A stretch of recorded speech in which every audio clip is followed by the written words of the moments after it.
समस्त किसानों और भारतीय जनता पार्टी के कार्यकर्ताओं ने मिलकर, जिसमें अधिकतर किसान भी थे, मिलकर अटल जी के जन्मदिन को मनाने की तैयारी में थे और जन्मदिन मना रहे थे, क्योंकि 12 बजे देश के प्रधानमंत्री का भी उद्बोधन होना था। क्योंकि जन्मदिन वो इसलिए भी मना रहे थे कि प्रधानमंत्री अटल बिहारी वाजपेयी जी का किसानों के लिए किसान क्रेडिट कार्ड, जो किसानों के लिए बहुत बड़ा भाग्यशाली साबित हुआ, जिसके द्वारा उनको 0% पे या 2-3% पे पैसा मिल जाता था। लेकिन उससे पूर्व हम देखते हैं कि किसानों की महाजन लोग जमीन लोन दिया करते थे, 12, 13, 15% तक पर दिया करते थे। जब लोन नहीं चुकाया जाता था तो उनकी जमीन हड़प लिया करते थे, उनके जानवरों को खोल के ले आया करते थे, उनको जेल में डाल दिया करते थे और आत्महत्या के लिए वो बेचारे मजबूर हो जाया करते थे। लेकिन अटल बिहारी वाजपेयी जी का ये किसानों के प्रति जो स्नेह था, ग्राम सड़क योजना के माध्यम से भी किसान अपनी हर जरूरतों को सड़कों के माध्यम से शहर से पूरी करता था। ये जन्मदिन मनाने की प्रक्रिया सारी चल रही थी। उसमें देश के प्रधानमंत्री आदरणीय नरेंद्र मोदी जी ने जो अपने 6 वर्ष के अंदर किसान को स्वावलंबी बनाने के लिए कार्य किए हैं, उसमें चाहे नीम कोटेड यूरिया हो, पहले यूरिया मिलता था, किसानों को लाठियां खानी पड़ती थी, चोटें लग जाया करती थी, तब जाके उनको यूरिया मिलता था। अधिकतर यूरिया दलालों के माध्यम से, जो राजीव गांधी खुद कहा करते थे कि मैं 1 रुपया भेजता हूं और 15 पैसे नीचे पहुंचते हैं, जो 85 पैसा खाने वाले लोग थे, ये कांग्रेस के सभी दलाल, ये सभी लोग इस चीज से परेशान थे। लेकिन कल प्रधानमंत्री जी ने जो किसानों को किसान सम्मान निधि, जो पूरी की पूरी 9 करोड़ किसानों को 18 करोड़ रुपया एक स्विच दबाते ही पूरे किसानों को पूरा का पूरा मिला, ये कार्यक्रम भी कल किया गया। उसके साथ साथ किसान सम्मान निधि के साथ साथ सोयल हेल्थ कार्ड पहली बार हुआ है कि किसान अपने भूमि के बारे में जान भी नहीं पाता था, क्या है उसकी भूमि में क्या चीज की आवश्यकता है। इस प्रकार से किसानों को हित के अनेकों कार्य चल रहे थे।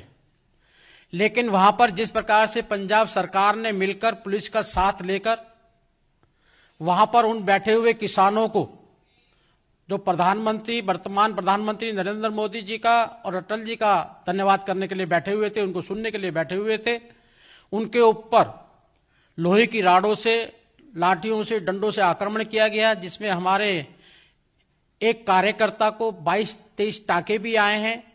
किसी के हाथ में फ्रैक्चर है, किसी के पैर में फ्रैक्चर है और लगातार अनेकों ये घटना की गई। ये घटनाओं का कारण, सबसे बड़ा यही कारण था कि पुलिस ने वहां पर कांग्रेस पुलिस बन के काम किया। कहीं भी किसी को रोकने का काम नहीं किया गया, सबको ऐसे लागू कर दिया गया। वो गए, वहां पर हमारा टेंट उखाड़ा गया और हमसे ही कहा गया कि आप पीछे से गेट से निकल जाएंगे, आप यहां से निकल जाएंगे, आपको टेंट को हटा लो, दूसरी जगह कर लो। इस प्रकार से हमें हतोत्साहित करने का काम किया। आज की प्रेस का कारण यह है कि कांग्रेस इसको आंदोलन को, जो किसान भाई हमारे बिल्कुल शांति प्रिय चलाना चाहते हैं, इसको खून खराबे में बदलना चाहती है। जिस प्रकार से उनके सांसद रवजीत सिंह बिट्टू ने कल ही कहा है कि पहली तारीख के बाद देखिएगा क्या खून खराबा होगा, कत्लेआम होगा, लाशें बिछेंगी। मैं साफ साफ आपके माध्यम से बताना चाहता हूं कि आने वाले समय में कोई भी खून खराबा, कोई प्रकार की हानि हुई तो इसकी जिम्मेदार कांग्रेस होगी। और वहां पर जो वामपंथी दल बैठे हुए हैं, जो आपस में सुलह नहीं होने देने चाहते, वो लोग उसके जिम्मेदार होंगे। क्योंकि सरकार ने लगातार, आपने देखा होगा, 5-7 सीटिंग की है। हर सीटिंग में सबको बुलाया है, सबके मन की बात को सुना है और उसके अनुसार एमएसपी का विषय हो, जो मार्केट का विषय हो, सारा हमने माना है और मानने के लिए तैयार भी है। लेकिन वहां पे आंदोलनकारी जिस प्रकार से बोलते हैं कि हम अड़ियल है, अड़ियल वो है या हम है, ये निर्णय जनता करेगी। क्योंकि हमने तो सीटिंग की है, जो बातें कही मानी है, लेकिन अड़ियल वो तरीके तीनों बिल वापसी होने चाहिए। जबकि संवाद एक बीच में होता है, इनको कोई जमीन इनको नहीं मिल रही। हमने जीएसटी ये लाना चाहते थे, हमने जीएसटी लागू की तो अनेकों ने उसमें भी विरोध किया। बाद में बैठे संवाद के द्वारा सब ठीक हो गया। सीए लाना चाहते थे, नहीं ला पाए, हम लेके आए तो विरोध किया।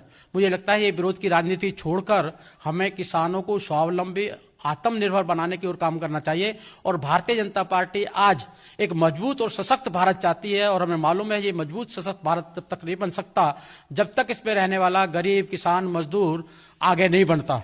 और बंधु, बड़े दुख की बात तो ये है कि आज मैं आपका सर्वे, एक चैनल का सर्वे ही की बात कर रहा हूं। आप भारतीय कृषि सुधारों के समर्थन के अंदर, खुद पंजाब के अंदर, ये आज आंदोलन पूरे देश का आंदोलन नहीं है, ये खाली 90% पंजाब का है, 10% अन्य जो कांग्रेस के राजनीतिक प्रेरित लोग हैं वो लोग कर रहे हैं। खुद पंजाब ने 78% लोगों ने कहा है कि हम कृषि सुधारों के समर्थन के अंदर हैं, पंजाब के अंदर का है। और ऐसे ही नहीं, आप एमएसपी जारी रहने के पीएम के आश्वासन से वाकिफ है। 56% लोगों ने कहा कि हम वाकिफ हैं, हमें मोदी जी पे विश्वास है, मोदी जी जो करेंगे हमारे हित में करेंगे। तीसरा, फसल बेचने के विकल्प का समर्थन जो कि पंजाब ने कहा है, पंजाब ने कहा 78% हम इसके समर्थन के अंदर हैं और 22% खाली इसके विरोध के अंदर है। ये हम नहीं कह रहे, आपके मीडिया के माध्यम से मालूम पड़ रहा है। और किसान उपज की अच्छी कीमत पा सकता है इस नए कानून के अनुसार। पंजाब के 76% लोगों ने कहा कि हां, हमें फायदा होगा और हम इस किसान बिल के पक्ष में हैं और हम चाहते हैं कि ये किसान बिल लागू होना चाहिए। इस प्रकार से, जिस प्रकार से पूरे देश से हमें समर्थन मिल रहा है, अब ये निर्णय जनता भी करेगी। हमने फिर भी द्वार उनके लिए खोले हुए हैं कि आप आइए, बात कीजिएगा। इसमें संवाद कला के अनुसार हम सबका निर्णय भी चाहते हैं। और क्योंकि आपने देखा होगा जिस प्रकार से हम पे आरोप लगते हैं, जिस प्रकार से वहां कुछ लोग बैठे, 22% ही कहूंगा ये सर्वे के अनुसार, तो कि 78% हमारे साथ है। कुछ लोग जो वहां पर बैठे हैं वो बार बार हमें आरोप लगाते हैं कि हम अडानी और अंबानी को लाभ पहुंचाना चाहते हैं। मैं जानना चाहता हूं कि 2014 से पहले अडानी अंबानी क्या भीख मांगते थे? अडानी अंबानी जी के फोटो देखोगे तो इनकी साथ में मिलेंगे, इंदिरा गांधी के साथ में मिलेंगे, राहुल गांधी के साथ में मिलेंगे, अमरिंदर सिंह के साथ में मिलेंगे, शरद पवार के साथ में मिलेंगे। और इस बिल को लागू करने के लिए इन्होंने अनेक समय पर कहा भी है खुद कि ये बिल लागू होने चाहिए। शरद पवार ने तो कृषि मंत्री रहते हुए खुद कहा था कि ये बिल अगर लागू नहीं करेंगे राज्य सरकार तो मैं जो उनको अनुदान देता हूं मैं अनुदान नहीं दूंगा। राहुल गांधी के मैनिफेस्टो के अंदर लिखा हुआ है, सोनिया गांधी की स्टेटमेंट आई है, राहुल गांधी की स्टेटमेंट आई है, अनेकों के नेता, कुछ मुलायम सिंह यादव स्टैंडिंग कमेटी के अंदर मेंबर थे, उन्होंने खुद कहा था कि किसानों को कब मुक्त कराओगे। और बड़ा दुख तो जब होता है कि आज इस देश के अंदर हर व्यक्ति कोई भी चीज को, आप कोई भी चीज उठा लीजिएगा, आंख बंद कर उठा लीजिएगा, उसको देश में कहीं भी बेच सकते हैं। किसान अपना अनाज और गेहूं और चावल नहीं बेच सकता। हां, गेहूं का आटा बन जाएगा तो सरमादार उसको पूरे रेटों में, महंगे रेटों में पूरे देश में बेच सकता है। किसान गेहूं नहीं बेच सकता। चावल से खाद्य पदार्थ बन जाएंगे जिसको पूरा देश खाता है, अनेकों नई चीज बन जाएंगे तो पूरे देश में बेच सकते हैं। किसान अपना चावल नहीं बेच सकता। किसान के ऊपर जो दोहरी महार पंजाब के अंदर पड़ रही है उसका सबसे बड़ा कारण यही है कि वहां पर जो बांध दिया गया है किसान को, ये किसान एक ही आड़ती को माल बेचेगा, दूसरों को नहीं बेच सकता। मुझे लगता है, मुझे कहने में भी कोई उसमें नहीं है कि आज बंधुआ मजदूरी का इससे बड़ा उदाहरण कोई देश के अंदर नहीं मिल सकता। क्या गलती है इस किसान के बेचारे की? किसान 78% किसान कहता है कि हम हमसे खुश है, लेकिन ये लोग नहीं चाहते कि वो खुश रहे। अगर पुराने बिल इतने अच्छे थे तो आत्महत्या क्यों कर रहे थे?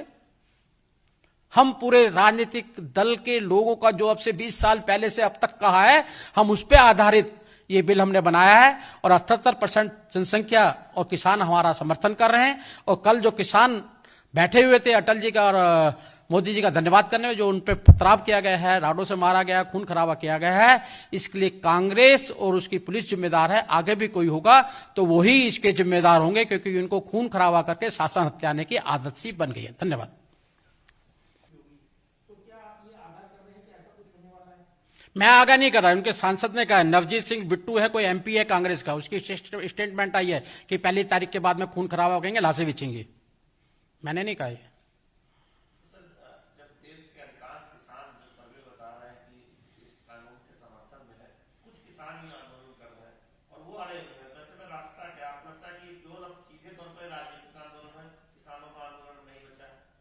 संवाद के लिए रास्ता खुला हुआ है, आज भी हम बोलने के लिए तैयार हैं। आप आइए, बात कीजिएगा, जो भी बात कहेंगे हम मानने होगा, लेकिन ये कहकर आएंगे कि तीनों बिल वापसी लो, अड़ियल तरीके से आएंगे, ये लोकतंत्र की परिभाषा नहीं है।